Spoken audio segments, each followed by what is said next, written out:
Almost 2 years ago, I took a look at a $300 HDMI mod for the N64 and made the ultimate Nintendo 64 setup.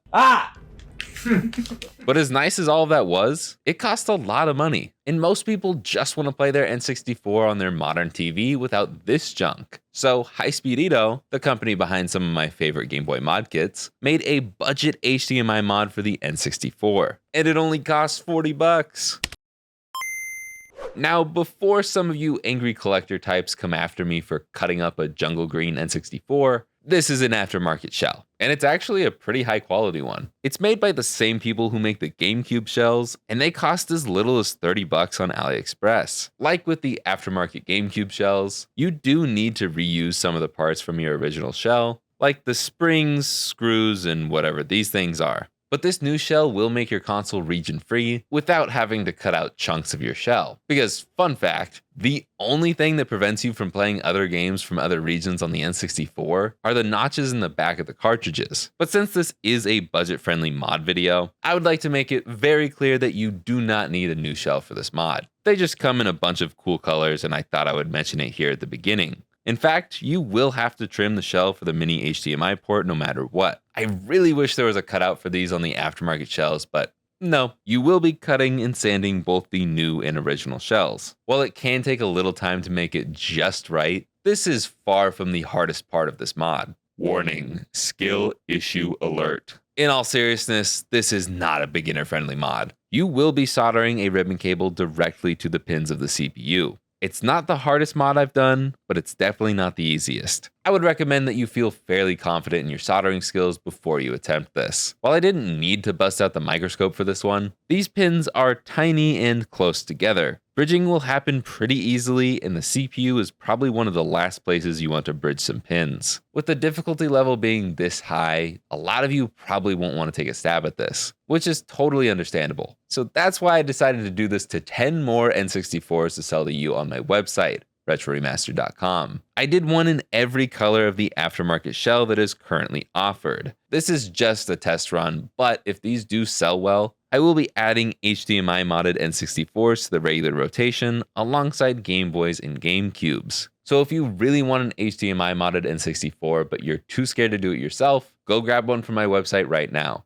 retroremastered.com. Also, this completely unrelated shirt goes perfectly with the HDMI modded N64, link in the description. But before you throw in the towel on trying to do this mod yourself, let me at least show you how to do it. Then you can decide if it's really too much for you to handle. And there's absolutely no shame in that. I put this mod off for a long time, and the first time I did it, I didn't even want to try to do a tutorial on it. But first things first is tearing this thing down. You will need the bigger gambit screwdriver as well as a Phillips 1 and 2. If you do go for one of the new shells like I did, they include all the screwdrivers you need in the box. I will also link a gambit screwdriver in the description for those who are keeping their original shell. Most of you probably have a Phillips 1 and 2 lying around your house. They're pretty common. But there are 6 gambit screws on the bottom, and that will get you into the console. Now that we're on the inside, you will see a lot of screws here, and you pretty much need to remove all of them to access the CPU safely, so just take them all out. Make sure to organize them well because there are a lot of different size screws here. Once all of those are out,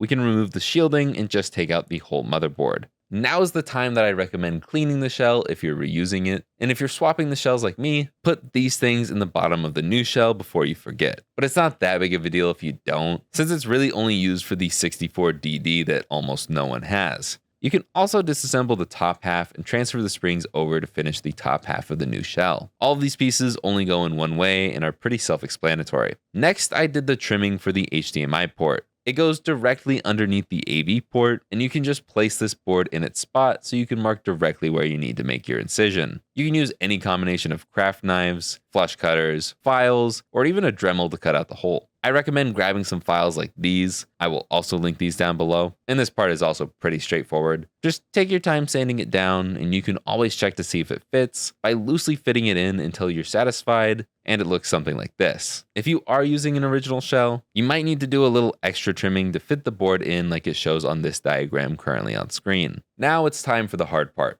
We need to solder this ribbon cable to pins 6 through 25 of the CPU. I like to tape it down once it's all lined up and load that baby up with flux. I'll get just a little bit of solder on the tip of my iron and drag it across all of those pins. You might have some pins bridge, but don't panic. Once you get a solid connection between all of those pins, clean your iron and go back in and slowly remove the globs by cleaning your iron and adding more flux until everything looks something like this. The last two things we need to do are solder this tab to the 5V line here, and then this other flap to the second pin from the left over here. This one was trickier for whatever reason, so you can just solder one of the included red wires from that pin to the pad on the ribbon cable labeled CON. You can also do the same for the 5V line. It makes it a little easier. Just make sure you cover the ends of the flaps so they don't short to anything else on the board. But that's it for the soldering. We just need to stick this board down and plug in the ribbon cable like this. You can lightly bend the ribbon, but do not fully crease it. Now we can put everything back together and make our forearms burn from all of these screws. Just don't forget about the bottom shielding and putting this plastic piece back over the AV port before you start screwing around. If you did everything right,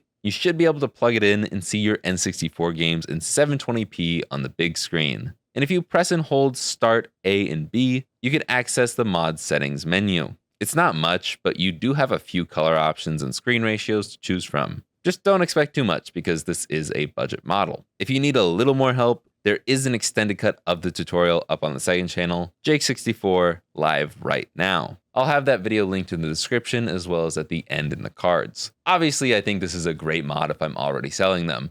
RetroRemaster.com. But how does it stack up against the higher end version? To me, it honestly doesn't look that much different. The Ultra HDMI mod looks better, but it's really not that obvious in my opinion. Both are leagues better than AV, but unless you're really wanting all the extra settings or the slightly higher resolution, the budget HDMI mod is the way to go for most people. The Ultra HDMI mod is great and all, but I don't think it's worth the price difference. What do you guys think? I don't think this is bad at all for $40. RGRS sells it for $50 if you don't want to go through AliExpress, and you can use code JAKE to get 10% off. Same goes for the new shells, but they are selling them for a lot more than AliExpress. Either way, links to everything I talked about here will be in the description. But that's about it for me. So like, subscribe, and I will see you guys in the next one.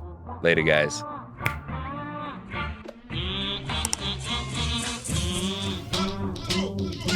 Is this video one big advertisement? Probably.